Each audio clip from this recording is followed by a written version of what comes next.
May lamesa na po kayong gagamitin for dining table. Ang patungan ng groceries. May higaan po dito isa. Depende po kung kayo may bisita. Yan. Yan, ilalim ng lababo, malinis.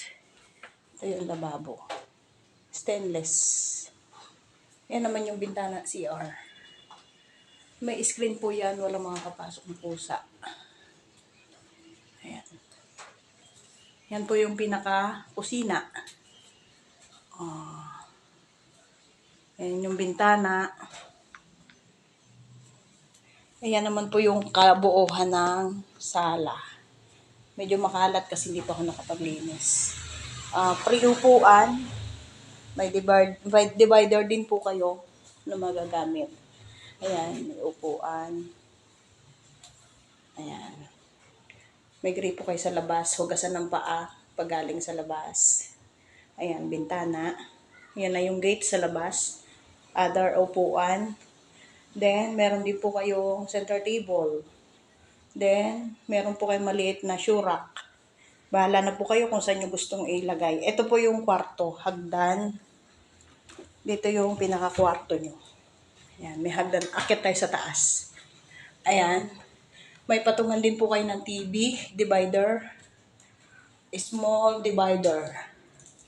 Ayan. Bintana. Dalawa po yan. Presko. Ayan po. Bahala na kayo kung lalagyan nyo ng kama. Ganyan lang po kalaki yung half slab. Kwarto. Yan. May divider. Ito ang pinto. Ang hagdanan.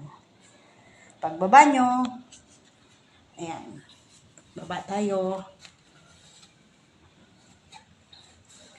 Watch your step. Ayan.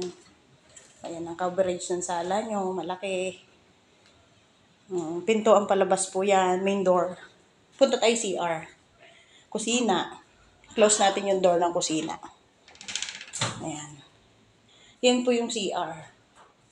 So, hindi ko pa yung nalinis. Kaalis lang ng August 29 noong nakatira. Ayan. Good for couple. May pinto din po yung banyo. Ayan. Okay? Punta na kusina. Okay? Punta po tayo sa labas. Ayan po yung labas. Ayan. Ayan. Magkaisa lang po tayo ng main gate. Ako naman doon sa kabila. Ayan. Labas natin.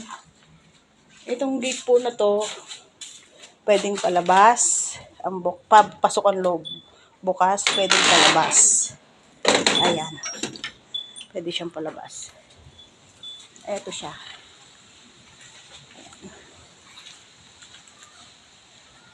Ayan. Ito yung sa akin sa kabila.